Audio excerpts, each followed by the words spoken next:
자, 오늘 말씀의 제목을 같이 한번 읽어보겠습니다. 네, 시작.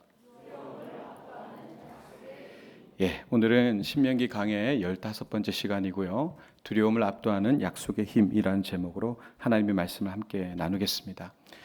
한 주간 평안하셨습니까? 네, 일교차가 많이 큰 것 같고 이번 주에는 또 아침 온도가 더 떨어지는 것 같습니다.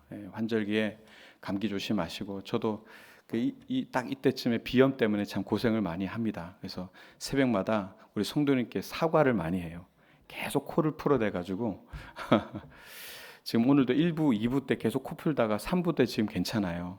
정말 다행입니다. 자, 우리가 신명기를 계속 나누고 있는데 지난 14주차에 우리가 함께 말씀을 통해서 거룩한 단절에 대한 얘기를 나누었습니다. 가나안의 7 족속과 섞이지 말라는 하나님의 그 명령, 그것은 우리를 그저 외롭게 하고 가두는 것이 아니라 우리로 하여금 죄의 전염병으로부터 지키려고 하시는 하나님의 영적 방역이다, 이런 얘기를 했고요. 제목 그대로 사랑하기 때문에 타협할 수 없는 그 거룩한 고집, 그것이 결국 우리를 살린다라는 내용들을 함께 나누었습니다. 자, 오늘 함께 나눌 본문은 그렇게 거룩한 단절을 선택하고 하나님의 말씀에 순종하기로 결단한 자들에게 주어지는 구체적인 보상에 대한 내용이 오늘 본문에 등장하게 됩니다. 여러분, 우리 하나님은 공허한 명령만 내리시는 분은 아니십니다. 그저 명령만 내리고 따르기만을 원하시는 분이 아니라 하나님께 주시는 그 말씀과 명령에 따라 살아가는 것이 얼마나 복된 것인가를 우리의 삶을 통해서 증명하기를 원하시는 분이 우리 하나님이십니다. 그러니 우리 하나님의 말씀과 명령은 절대 공허하지 않습니다. 충만합니다. 그런 은혜를 우리가 누리며 살아가야 될 텐데요. 그런데 오늘 이스라엘 백성들이 하나님께서 허락하신 그 약속의 땅이라고 하는 그 복의 땅을 향해 가는 그 길목에 넘어야 될 산이 하나 있음을 발견하게 됩니다. 그게 뭐냐면 바로 두려움입니다. 두려움. 자, 오늘 말씀을 통해서 순종하는 자에게 주시는 그 풍성한 약속, 그 언약이 무엇인지를 함께 나눔과 동시에 그 풍성한 약속을 위해서 달려가려고 하는 이스라엘 백성들을 가로막는 그 두려움이라고 하는 산을 어떻게 격파하고 지나갈 수 있는가에 대한 이야기를 함께 나누어 보고자 합니다. 자, 먼저 순종하는 자에게 주시는 하나님의 풍성, 말 그대로 구체적인 보상에 대한 내용이 나온다고 말씀을 드렸는데 그 구체적인 보상에 대한 근거가 어디로부터 시작되는지를 우리가 먼저 알아야 그 또한 우리가 오해하지 않을 수 있습니다. 그래서 이 얘기를 먼저 좀 해야 되겠는데요. 거두절미하고 바로 말씀을 드리면 그 우리에게 주시는 구체적인 보상, 하나님의 풍성한 약속은 우리의 실력, 우리의 자격, 그것 때문에 주어지는 것이 아니라 하나님의 언약의 신실함 때문이다. 이걸 먼저 말씀을 드립니다. 여러분, 언약만 있어서도 안 됩니다. 허탄한 약속만 있어서도 안 되고요. 그 약속을 끝까지 지켜낼 수 있는 그 근성, 그걸 뭐라고 하죠? 그래서 신실함이라고 하잖아요. 우리가 하나님을 표현할 때 신실하신 하나님이라고 얘기하는 이유가 뭡니까? 하나님은 약속하신 것을 반드시 지키시고 이루시는 분이시기 때문에 그 하나님을 신실하신 하나님이다라고 우리가 고백하는 것이죠. 그렇습니다. 먼저 이 보상의 근거가 되는 이 언약의 신실함에 대한 얘기를 좀 나눌 텐데 오늘 12절을 먼저 한번 읽어보도록 하겠습니다. 자, 시작. 너희가 이 모든 법도를 듣고 지켜 행하면 내 하나님 여호와께서 내 조상들에게 맹세하신 언약을 지켜 내게 인애를 베푸실 것이라. 아멘. 자, 이 말씀을 그대로 한번 보시면은 이해가 대번에 되실 것 같습니다. 너희가 이 모든 법도를 듣고 지켜 행하면, 이것은 순종을 얘기하는 것이죠. 순종하면 여호와께서, 내 하나님 여호와께서 내 조상들에게 맹세하신 그 인애를 베푸실 것인데, 근데 그 조건이 뭡니까?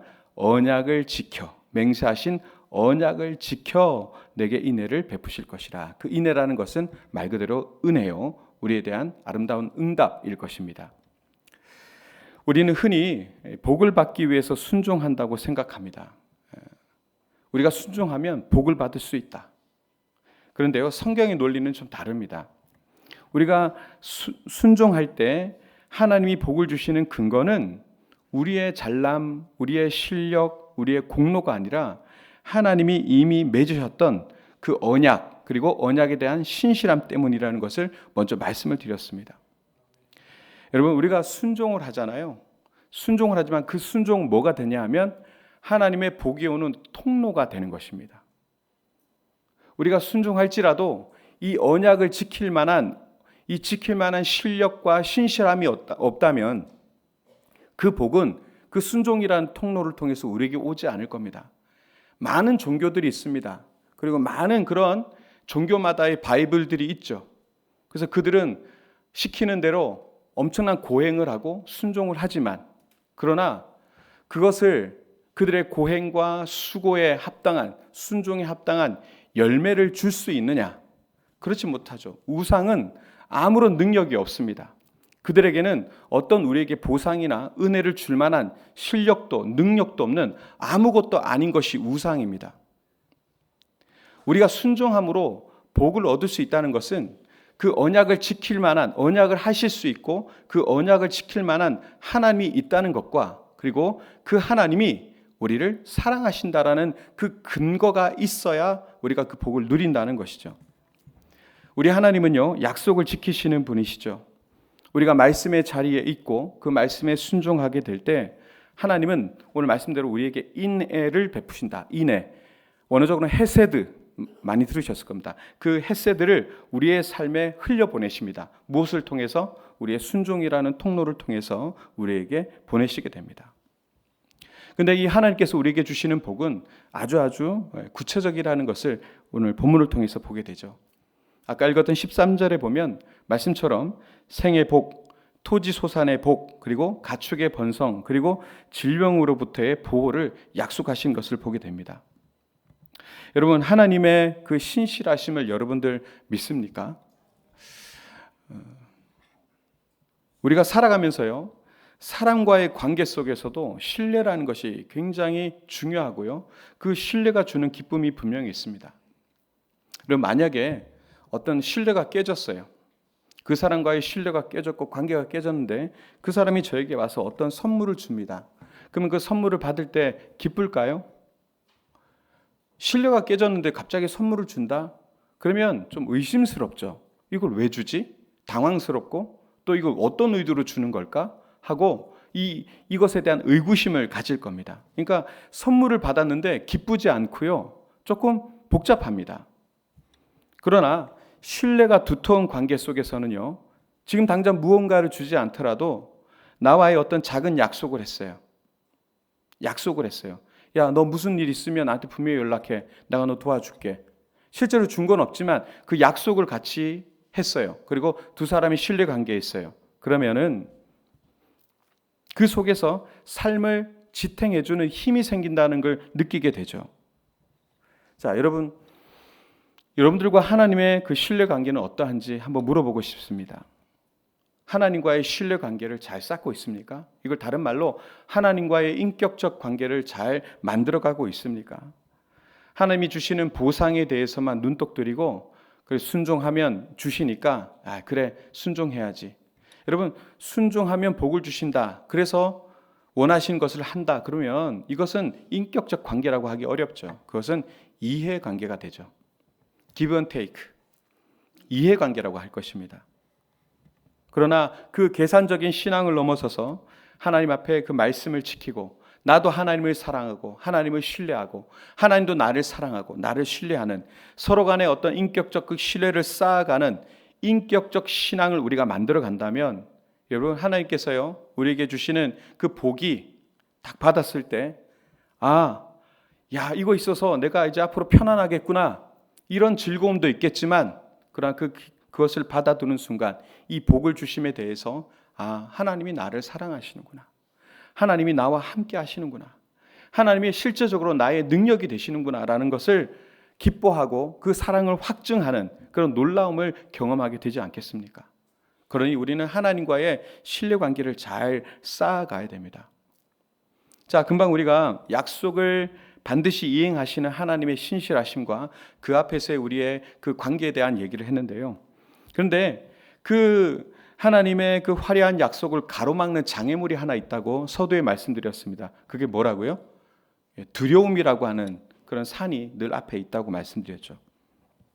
그럼 이 두려움을 어떻게 할 것인가? 이 두려움을 격파하고 지나가야 될 것인데 이 두려움을 압도해버리는 능력이 있다고 하는데 그것이 바로 오늘 말씀에 나옵니다. 그게 뭐냐? 기억의 힘입니다. 기억의 힘. 두 번째입니다. 자, 우리 17절을 같이 한번 읽어보겠습니다. 자, 시작. 내가 혹시 이르기를 이 민족들이 나보다 많으니 내가 어찌 그를 쫓아낼 수 있으리요 하리라마는. 자, 이스라엘 백성들이 지금 신명기잖아요. 아직 요단강을 건너서 가나안 땅으로 들어가기 전입니다. 그런데 그들이 속으로 얘기하는 거예요. 가나안 땅을 딱 보니까 야, 이 민족들이 나보다 훨씬 더 많고 세고 그런데 그들을 우리가 어떻게 쫓아낼 수 있지?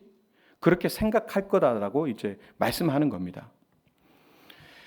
여러분 이게 3,500년 전 이 광야의 소리이지만 그러나 사실 지금 현재를 살아가고 있는 저와 여러분들의 정직한 고백이기도 합니다. 왜 그러냐면 지금 우리도 그렇고요. 과거의 이스라엘 백성도 그렇습니다. 약속의 땅 들어갑니다. 근데 눈앞에 가나안의 7 족속이 보여요. 어떨까요?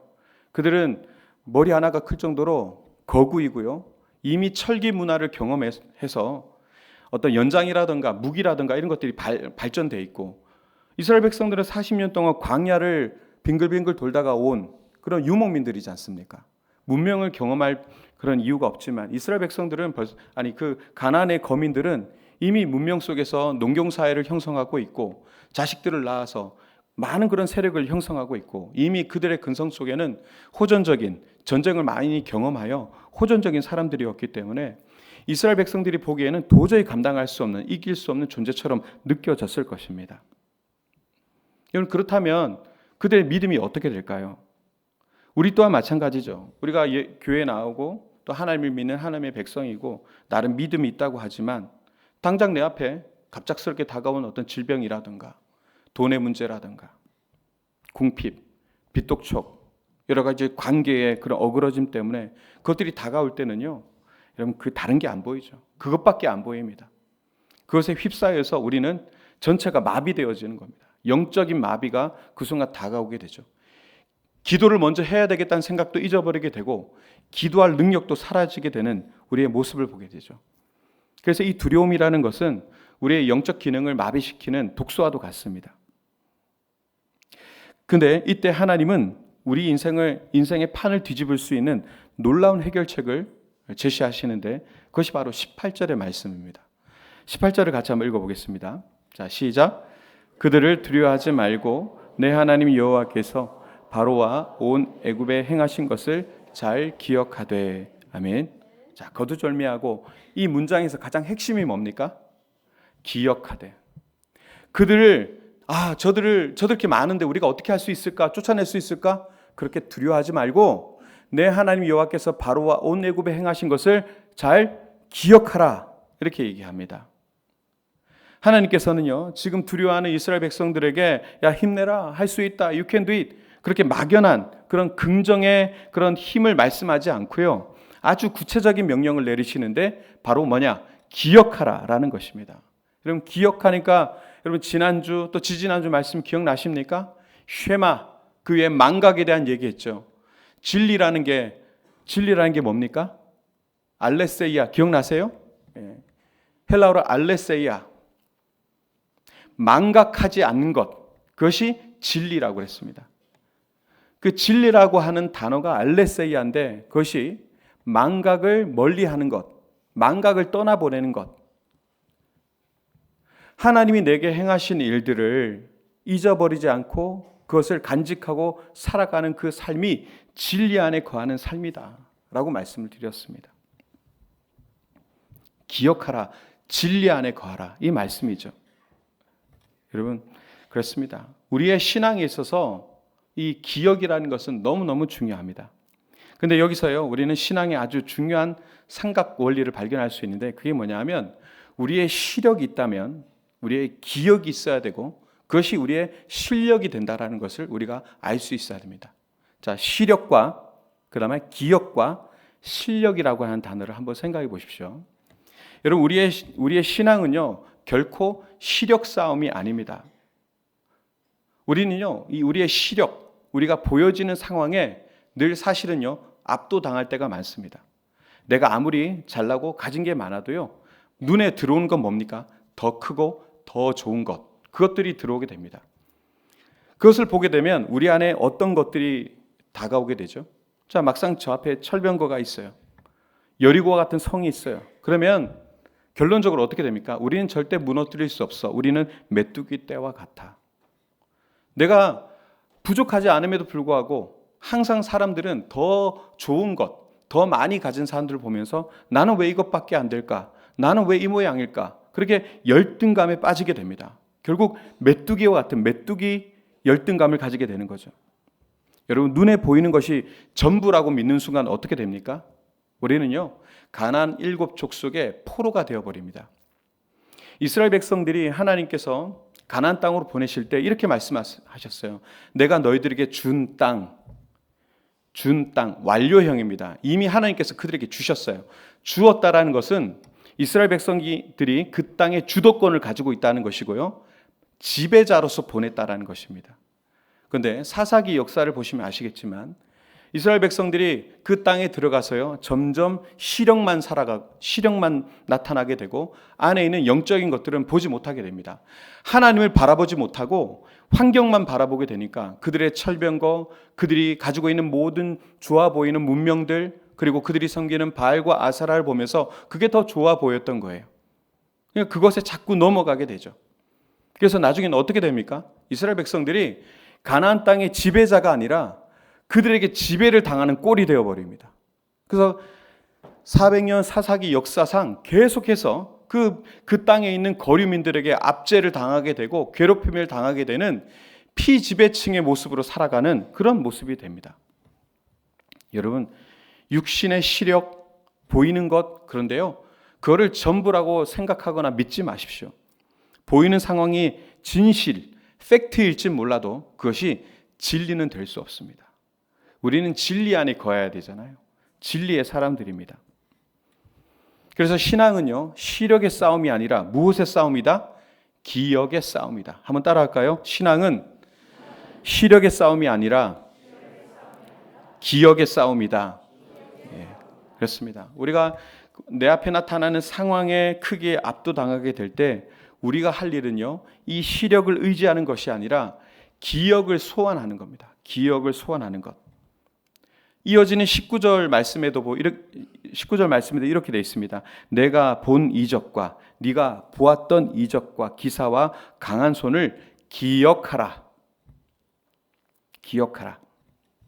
여러분, 기억이라는 것은요, 그런 거죠. 과거의 사건을 당장 내가 살아가는 현장, 지금 오늘로 끌어오는 영적인 끈과도 같은 겁니다. 기억이라는 것이요. 그 기억은 뭡니까?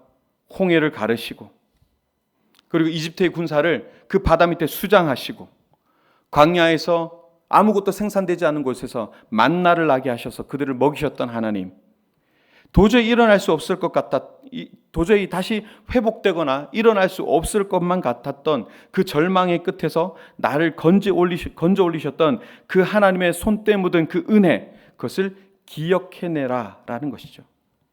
여러분, 그 기억이 끌어올려지게 되면 내 눈에 보이는 상황은 작아지게 되어 있습니다. 이건 차원이 다른 이야기이기 때문에.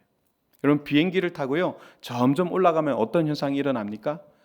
내 옆에 있던 사람들, 나를 둘러싸고 있는 건물들, 그렇게 커 보이다가 비행기를 타고 쭉 올라가기 시작하면 그것들이 점점 작아지고요, 저런 것들이 진짜 하찮은 것이고 나중에 구름에 가려져서 보이지도 않습니다.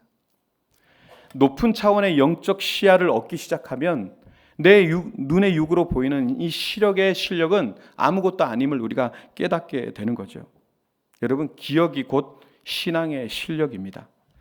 두려움이라는 감정을 이길 수 있는 인간, 여러분 있을까요? 저 앞에는 저도 지금 힘차게 말씀을 전하지만 저도 늘 두렵습니다. 목회를 놓고도 내가 잘하고 있나? 잘하고 있는 걸까? 목회에 대한 두려움이 저에게 왜 없겠습니까? 그 속에서 미래에 닥쳐올 어떤 일들, 또 그런 것들을 생각하면 저도 연약한 인간이기 때문에 두려움이 있을 수밖에 없죠. 그러나 여러분, 저는 압니다.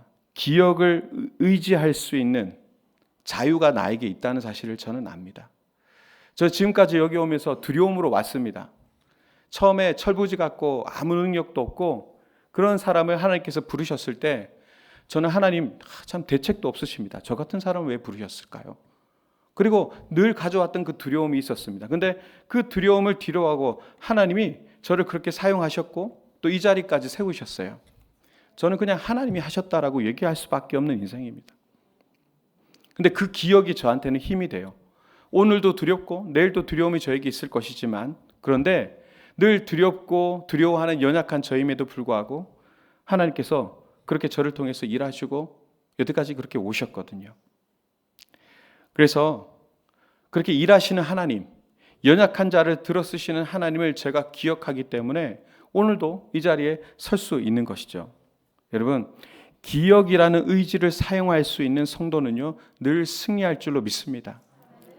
두려움이 밀려올 때 가만히 앉아서 그냥 널브러지거나 그 두려움에 당하는 인생이 아니라 내 인생의 그 스토리, 그 역사책을 일기장을 뒤져서 나를 통해서 하나님께서 행하신 일들, 승리의 기록들, 그 모든 것들을 찾아내서 그것을 읊조리고 또 그 기억을 우리가 가지고 세상을 이겨나가는 그 모습, 그것이 바로 성도의 그런 진짜 실력이 아닐까. 여러분, 승리하시기를 바랍니다. 2차 세계대전 때 홀로코스트의 역사 속에서 많은 사람들이 죽었죠. 유대인들이.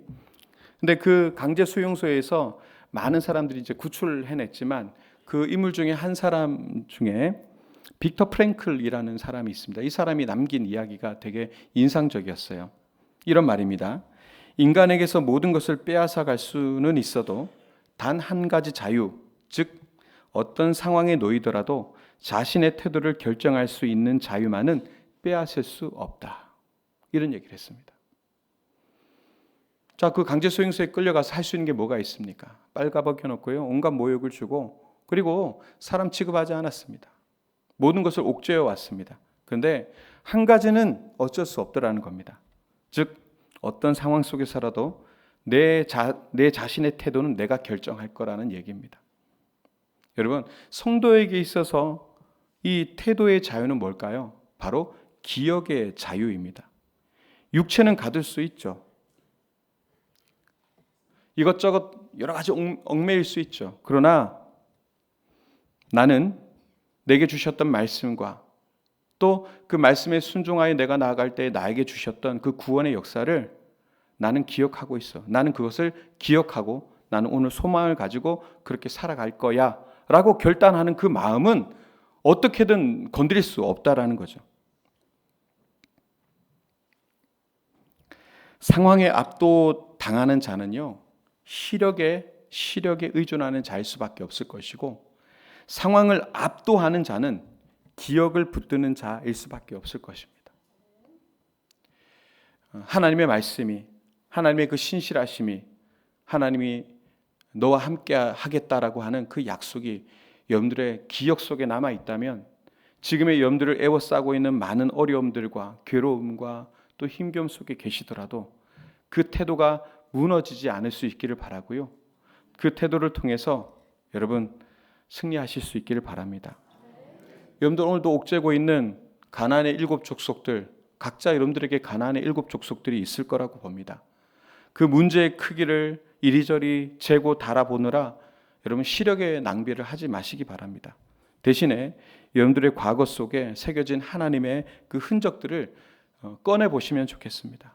아, 그때 내가 정말 마치 사망의 음침한 골짜기를 걸을 그때에 나를 안고 건너셨던 그 주님이 계셨지.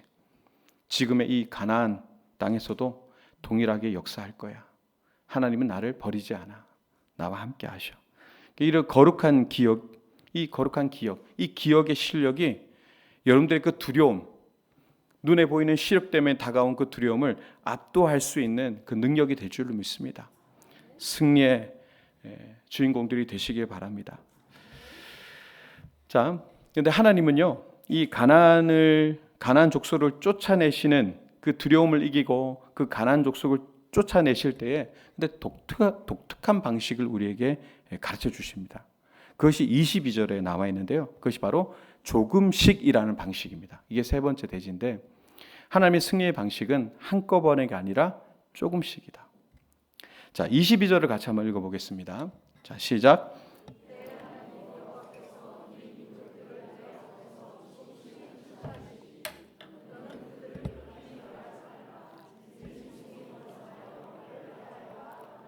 아멘. 여러분 이 말씀 여러분 이해되십니까? 하나님께서 조금씩 하신다는 것과 그리고 급히 멸하면 들짐승이 번성하여 너희를 해할까 한다. 여러분 이 성경을 읽다 보면 잘 이해가 안 되실 수 있는 부분이 있기 때문에 먼저 우리는요 사실은 기도를 함에 있어서 내가 가진 문제가 한꺼번에 해결되기를 원하는 마음으로 보통 기도합니다.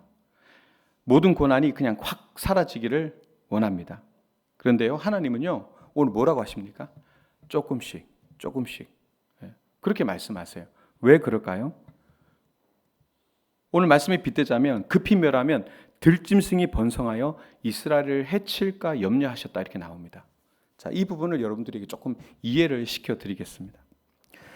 당시 가나안 땅은요 산악지대였고 골짜기가 많습니다. 그리고 숲이 많이 우거져 있었어요.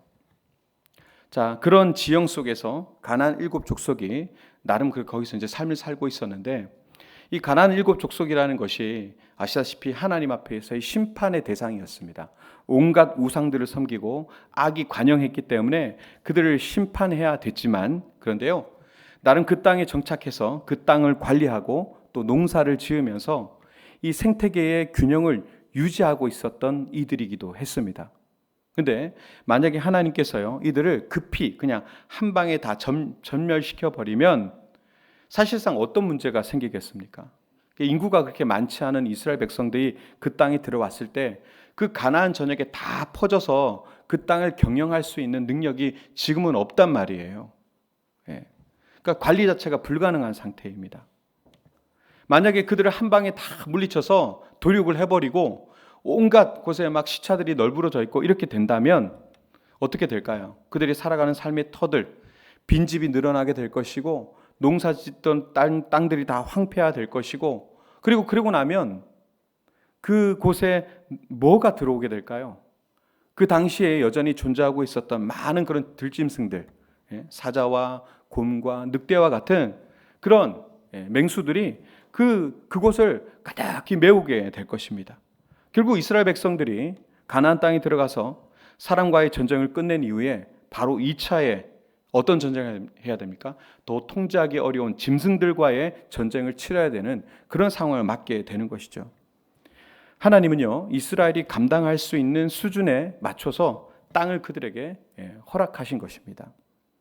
하나님은 이스라엘 백성들이 조금씩 그 땅을 점령하고 차지해 가면서 그 땅을 경작하고 다스리는 관리 능력을 키우길 원하셨습니다.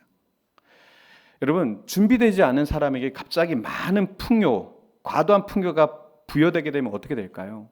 쉽게 예를 들어서 로또, 복권에 당첨된 사람들 중에 파산한 사람들의 이야기가 굉장히 많이 있지 않습니까? 왜 그럴까요? 이 사람은 돈을 그렇게 써본 적이 없어요. 어떻게 써야 될지도 모르고 어떻게 관리해야 될지도 모릅니다. 복이 확 주어졌는데 이게 아무런 재무 능력이 없어요. 그럼 어떻게 됩니까? 이 옆에 들짐승들이 붙습니다. 사기꾼들이 옵니다. 도와달라는 손을. 그래서 그 사람과의 관계 같은 거 필요 없고요. 뜯어내기만 하면 되는 거예요. 많은 사람들이 그 옆에 와서 간신배처럼 따라 붙게 되죠. 들짐승들이 붙게 되는 것이죠. 그렇습니다. 준비되지 않은 자에게 주어진 풍요라는 것은요, 독이 됩니다. 또한 영적으로 보자면 전쟁이 한 번에 끝나버리면 이스라엘 백성들이 어떻게 됐을까요? 여러분 이스라엘 백성들이 가나안 땅에 들어가서 여호수아와 함께 7년이 넘는 기간 동안 전쟁을 한 다음에 사사시대가 오게 됩니다. 사사시대가 왔어요. 사사시대가 뭡니까? 이스라엘 백성들이 가나안 땅에 들어가서 그 땅을 차지하면서 잘 살았더라, 하나님의 나라를 이루었더라가 아니라 사사시대처럼 그때의 왕이 없으므로 각자 자기 소견에 옳은 대로 행하였더라. 자기 멋대로 살아가는 세상이 되어버렸어요. 계속되는 반복의 역사가 있습니다. 하나님 앞에 범죄합니다. 또 범죄합니다. 교만하여 범죄합니다. 그러면 이방 백성을 들어서 하나님께서 치십니다. 그러면 고난을 당하게 되죠. 그러면 아이고 죽겠습니다. 용서해 주세요. 회개하면 하나님께서 사사를 보내셔서 그들을 구원해 주십니다. 그럼 구원하면 감사합니다 하고 또 잘 하나님 앞에 순종해야 되잖아요. 또 교만해져서 범죄합니다. 이것이 계속해서 반복되는 역사가 사사기의 역사입니다. 그것이 400년을 이어가게 됩니다. 여러분, 이런 민족입니다. 근데 지금 한 번에 들어갈 때 모든 것을 싸그리 다 멸절시켜버리고 이겼다면 어떻게 됐을까요? 아주 교만해져서 하나님을 잊어버리되 확실하게 잊어버렸을 확률이 높습니다. 그래서 조금씩 이어가는 그런 과정을 통해서 매 순간 하나님의 도우심을 구하는 그런 훈련을 저들이 받게 하신 거죠. 즉 이스라엘이 하나님께 주시는 그 복, 가나안이라고 하는 그 복을 감당할 수 있는 수준으로 자라날 때까지 하나님께서 그들에게 구체적인 그 보상의 속도를 조절하셨던 것입니다. 그렇게 봤을 때 하나님의 속도는 우리의 마음에 들지 않습니다. 아까 말씀드린 대로 우리는 한 방에 해결되길 원하거든요. 그런데 하나님의 그 속도는 무능함이 아니죠. 뭡니까? 우리를 향한 배려다. 배려. 여러분, 하나님이 왜 즉각 기도에 응답하지 않고 조금씩 문제를 해결해 주실까? 이제 답을 얻으셨습니까? 여러분, 그것은 그렇습니다. 하나님께서 우리의 복을 주실 때 우리는 그 복을 담아낼 만한 실력이 없습니다. 그릇이 간장 종지 같아요. 그 그릇이 준비가 안 된 거예요. 이 영적 그릇을 크게 준비해야죠. 깨끗하게 크게 준비해야 복을 쏟아 부어 주실 때 그걸 받아낼 수 있는 능력이 있는 거죠. 갑작스러운 성공이나 한꺼번에 밀려오는 풍요는 우리로 하여금 들짐승에 시달리게 만드는 그런 모습으로 우리가 전락해버리고 파산하게 될 겁니다. 하나님은 가나안 족속이라는 눈에 보이는 적을 치우시는 것, 사실 그게 목적이 아니라 그 가나안 땅에 그들을 복으로 주실 때에 무엇을 원하셨느냐? 그들을 성장시키는 것에 더 큰 목적이 있으셨다는 것을 우리가 알 필요가 있습니다. 여러분, 오늘 내 삶에, 여러분, 이것이 오늘 제 설교가 좀 조심스럽긴 해요. 고난의 시간을 오래 지나고 있는 분들에게는 설교가 너무 잔인해요, 이럴 수도 있을 것 같아요. 근데 오늘 말씀에 빗대서 그냥 저는 전하고자 합니다. 여러분들이 여전히 고난 중에 있고 또 남겨진 고난 때문에 눈물 흘리고 계신 분들도 계실 겁니다. 근데 그것이 우리를 괴롭게 하려고 하시는 것이 아니라 내가 더욱더 단단해질 때까지 나를 보호해 주시는 하나님의 안전장치다라고 믿음으로 받으실 수 있기를 바랍니다. 조금씩 주시는 그 승리의 그 보폭을, 주님과 그 보폭을 잘 맞춰 가신다면 끝내는 여러분 승리하실 줄로 믿습니다. 말씀을 정리하겠습니다. 오늘 하나님은 우리에게 확신을 주시는데요. 하나님의 보상은 내 공로가 아니라 그 근거가 어디 있다고요? 하나님의 언약, 약속의 신실함에 있다. 약속의 신실함. 이게 첫 번째 메시지였고, 두 번째, 눈앞의 상황이 두려우게 될 때 그 두려움이란 산을 압도적으로 이길 수 있는 파워가 어디에서 온다고요? 그 은혜를 기억하는 것. 그 기억으로 돌파하시기 바랍니다. 그리고 당장 모든 것이 급히 변하지 않고 모든 것이 한 방에 해결되지 않더라도 어떻게 조금씩 우리를 빚어가시는 하나님의 속도를 여러분 신뢰하시기 바랍니다. 왜 이렇게 늦냐고 원망하시기보다 신뢰하시기 바랍니다. 세 가지, 하나님의 약속의 신실함, 두 번째 기억, 은혜에 대한 기억, 마지막 조금씩. 순종은요 도박이 아니잖아요. 이런 표현 좀 그렇지만 확실한 투자입니다. 이번 한 주간 세상에 내게 시야에 들어오는, 시력에 들어오는 그 모든 그런 위협 앞에 위축되지 마시고 오늘 21절 말씀처럼 크고 두려운 하나님이 너희 중에 계심이라. 진짜 크시고 정말 두려움이 되시는 그 하나님이 너희 가운데 계신다. 세상의 두려움을 뛰어넘는 그 하나님이 너희 중에 계신다라는 말씀을 잘 붙들고 살아가시기 바랍니다. 우리 중에 계신 그 위대하신 하나님과 함께 약속된 복을 향해서, 그 구체적인 복을 향해서 당당히 걸어가는 우리 공주중앙의 모든 식구들 되시기를 주님의 이름으로 축원드립니다.